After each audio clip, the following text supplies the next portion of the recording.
There was no possibility of taking a walk that day. We had been wandering, indeed, in the leafless shrubbery an hour in the morning, but since dinner, Mrs. Reed, when there was no company, dined early. The cold winter wind had brought with it clouds so somber, and a rain so penetrating, that further outdoor exercise was now out of the question. I was glad of it. I never liked long walks, especially on chilly afternoons. Dreadful to me was the coming home in the raw twilight, with nipped fingers and toes, and a heart saddened by the chidings of Bessie, the nurse, and humbled by the consciousness of my physical inferiority to Eliza, John, and Georgiana Reed. The said Eliza, John, and Georgiana were now clustered round their mamma in the drawing-room. She lay reclined on a sofa by the fireside, and with her darlings about her, for the time neither quarrelling nor crying, looked perfectly happy. Me, she had dispensed from joining the group, saying, she regretted to be under the necessity of keeping me at a distance, but that until she heard from Bessie, and could discover by her own observation that I was endeavoring in good earnest to acquire a more sociable and childlike disposition, a more attractive and sprightly manner, something lighter, franker, more natural, as it were, she really must exclude me from privileges intended only for contented, happy, little children. What does Bessie say I have done? I asked. Jane, I don't like cavillers or questioners. Besides, there is something truly forbidding in a child taking up her elders in that manner. Be seated somewhere, and until you can speak pleasantly, remain silent. A breakfast room adjoined the drawing room. I slipped in there. It contained a bookcase. I soon possessed myself of a volume, taking care that it should be one stored with pictures. I mounted into the window seat. Gathering up my feet, I sat cross-legged, like a Turk, and, having drawn the red moreen curtain nearly close, I was shrined in double retirement. Folds of scarlet drapery shut in my view to the right hand. To the left were the clear panes of glass, protecting, but not separating me from the drear November day. At intervals, while turning over the leaves of my book, I studied the aspect of that winter afternoon. Afar, it offered a pale blank of mist and cloud, near a scene of wet lawn and storm-beat shrub, with ceaseless rain sweeping away wildly before a long and lamentable blast. I returned to my book Bewick's History of British Birds. The letterpress thereof I cared little for, generally speaking, and yet there were certain introductory pages that, child as I was, I could not pass quite as a blank. They were those which treat of the haunts of seafowl, of the solitary rocks and promontories by them only inhabited, of the coast of Norway, studded with isles from its southern extremity, the Lindenus, or Naze, to the North Cape. Where the Northern Ocean, in vast whirls, boils round the naked, melancholy isles of farthest Thule, and the Atlantic surge pours in among the stormy Hebrides. Nor could I pass unnoticed the suggestion of the bleak shores of Lapland, Siberia, Spitzbergen, Nova Zembla, Iceland, Greenland, with the vast sweep of the Arctic zone, and those forlorn regions of dreary space, that reservoir of frost and snow, where firm fields of ice, the accumulation of centuries of winters, glazed in alpine heights above heights, surround the pole, and concentre the multiplied rigors of extreme cold. Of these death-white realms I formed an idea of my own, shadowy, like all the half-comprehended notions that float dim through children's brains, but strangely impressive.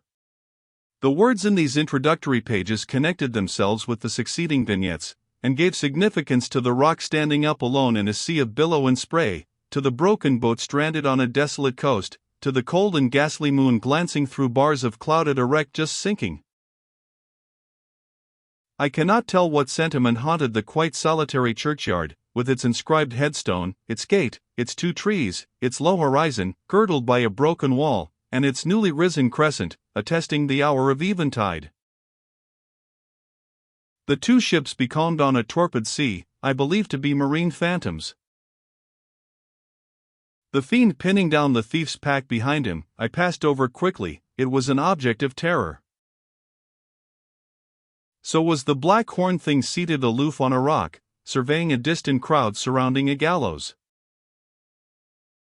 Each picture told a story, mysterious often to my undeveloped understanding and imperfect feelings, yet ever profoundly interesting as the tales Bessie sometimes narrated on winter evenings, when she chanced to be in good humor, and when, having brought her ironing table to the nursery hearth, she allowed us to sit about it, and while she got up Mrs. Reed's lace frills, and crimped her nightcap borders, fed our eager attention with passages of love and adventure taken from old fairy tales and other ballads, or, as at a later period I discovered, from the pages of Pamela and Henry, Earl of Morland. With Buick on my knee, I was then happy at least in my way. I feared nothing but interruption, and that came too soon. The breakfast room door opened. "Beau!" "Madam Mope," cried the voice of John Reed, then he paused. He found the room apparently empty.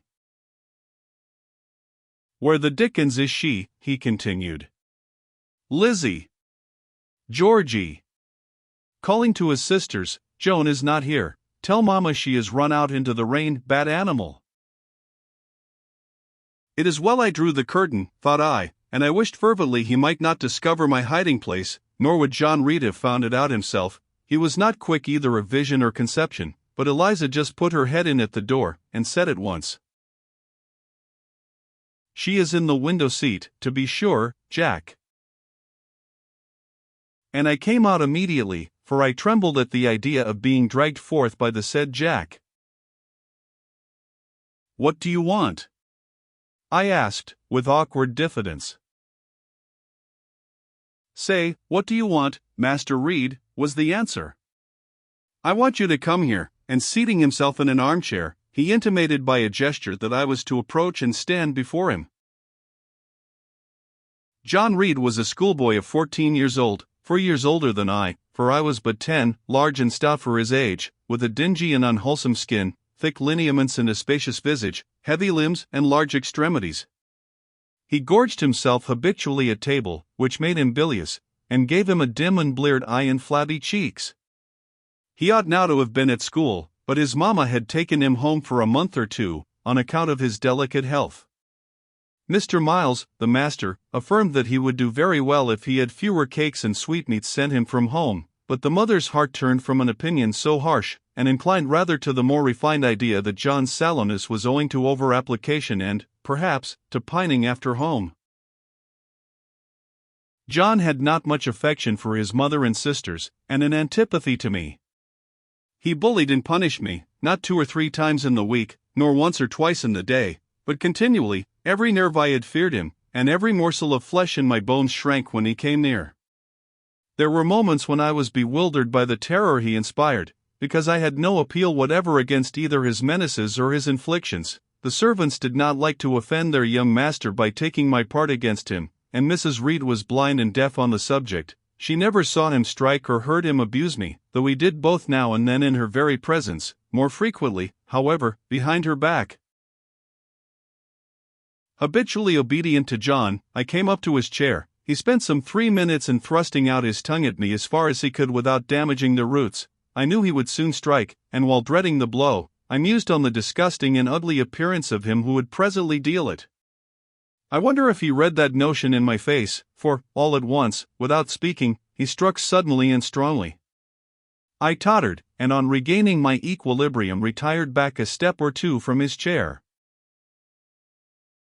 "That is for your impudence in answering Mama a while since," said he, "and for your sneaking way of getting behind curtains, and for the look you had in your eyes 2 minutes since, you rat." Accustomed to John Reed's abuse, I never had an idea of replying to it. My care was how to endure the blow which would certainly follow the insult. "What were you doing behind the curtain?" he asked. "I was reading." "Show the book." I returned to the window and fetched it thence. "You have no business to take our books. You are a dependent, Mama says. You have no money. Your father left you none. You ought to beg, and not to live here with gentlemen's children like us, and eat the same meals we do, and wear clothes at our mamma's expense. Now, I'll teach you to rummage my bookshelves, for they are mine. All the house belongs to me, or will do in a few years. Go and stand by the door, out of the way of the mirror and the windows." I did so, not at first aware what was his intention, but when I saw him lift and poise the book and stand in act to hurl it, I instinctively started aside with a cry of alarm. Not soon enough, however, the volume was flung, it hit me, and I fell, striking my head against the door and cutting it. The cut bled, the pain was sharp, my terror had passed its climax, other feelings succeeded. Wicked and cruel boy. I said. You are like a murderer, you are like a slave driver, you are like the Roman emperors. I had read Goldsmith's History of Rome, and had formed my opinion of Nero, Caligula, and c. Also I had drawn parallels in silence, which I never thought thus to have declared aloud. What? What? He cried. Did she say that to me? Did you hear her, Eliza and Georgiana? Won't I tell Mama? But first. He ran headlong at me, I felt him grasp my hair and my shoulder, he had closed with a desperate thing. I really saw in him a tyrant, a murderer. I felt a drop or two of blood from my head trickle down my neck, and was sensible of somewhat pungent suffering. These sensations for the time predominated over fear, and I received him in frantic sort. I don't very well know what I did with my hands, but he called me rat. Rat, and bellowed out aloud. Aid was near him, Eliza and Georgiana had run for Mrs. Reed, who was gone upstairs. She now came upon the scene, followed by Bessie and her maid Abbott. We were parted, I heard the words. Dear! Dear! What a fury to fly at Master John! Did ever anybody see such a picture of passion? Then Mrs. Reed subjoined. Take her away to the Red Room, and lock her in there. For hands were immediately laid upon me, and I was borne upstairs.